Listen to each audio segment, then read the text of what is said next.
नमस्कार। बात करने वाले हैं बिहार की राजनीति की। देखिए, इसी साल बिहार में विधानसभा के चुनाव है और राजनीतिक सरगर्मियां अभी से ही तेज हो गई है। देखिए, चाहे एनडीए गठबंधन हो या फिर इंडिया गठबंधन, दोनों गठबंधनों के अंदर सहयोगियों के द्वारा प्रेशर पॉलिटिक्स शुरू कर दी गई है। चाहे एनडीए गठबंधन में जीतन राम मांझी हो, चिराग पासवान हो, या फिर महागठबंधन में मुकेश सहनी हो या फिर कांग्रेस।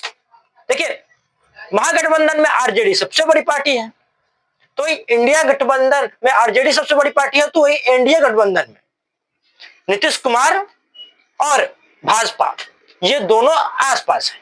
देखिए, लेकिन फिर भी आज मुख्यमंत्री जदयू का है और जदयू फिर भी भाजपा से छोटी पार्टी है, लेकिन मुख्यमंत्री जदयू का है। बड़े भाई की भूमिका में भाजपा है, इस साल वो ज्यादा सीटें लड़ने की तैयारी में है और हो सके तो लड़ेगी भी, लेकिन 100 से कम सीटों पर जदयू भी तैयार नहीं होने वाली है।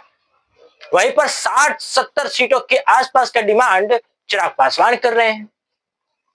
25 से 30 पर जो है सो जीतन राम मांझी उससे कम पर मानने वाले नहीं है, और उसमें जो है सो आपके उपेंद्र कुशवाहा भी है, लेकिन ना उपेंद्र कुशवाहा को ज्यादा कोई नहीं लेता है एनडीए गठबंधन में, क्योंकि कुशवाहा समाज का चेहरा सम्राट चौधरी को भाजपा ने बना रखा है, तो फिर एक ही गठबंधन में दो दो चेहराओं पर क्यों आखिर दाव कोई लगाएगा।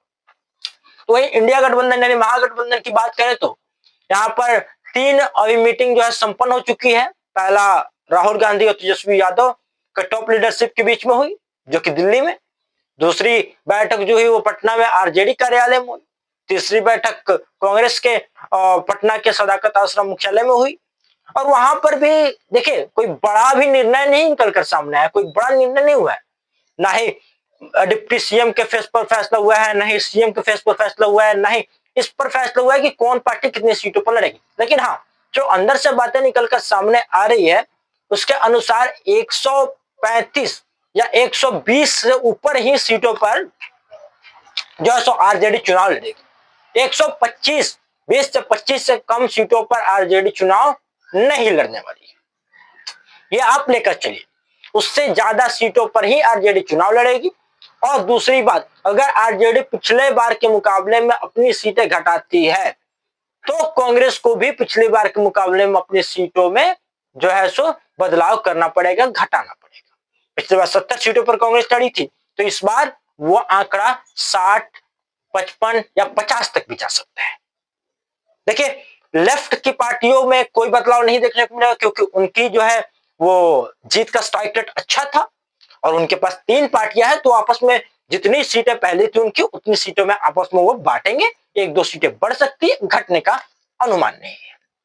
वहीं पर इसी गठबंधन में यानी महागठबंधन में सबसे बड़ा सरदर्द अगर कोई बना है तेजस्वी यादव के लिए, अपने पावर के बदौलत, अपने वोट बैंक के बदौलत और अपनी राजनीति के बदौलत, तो वो है मुकेश सहनी।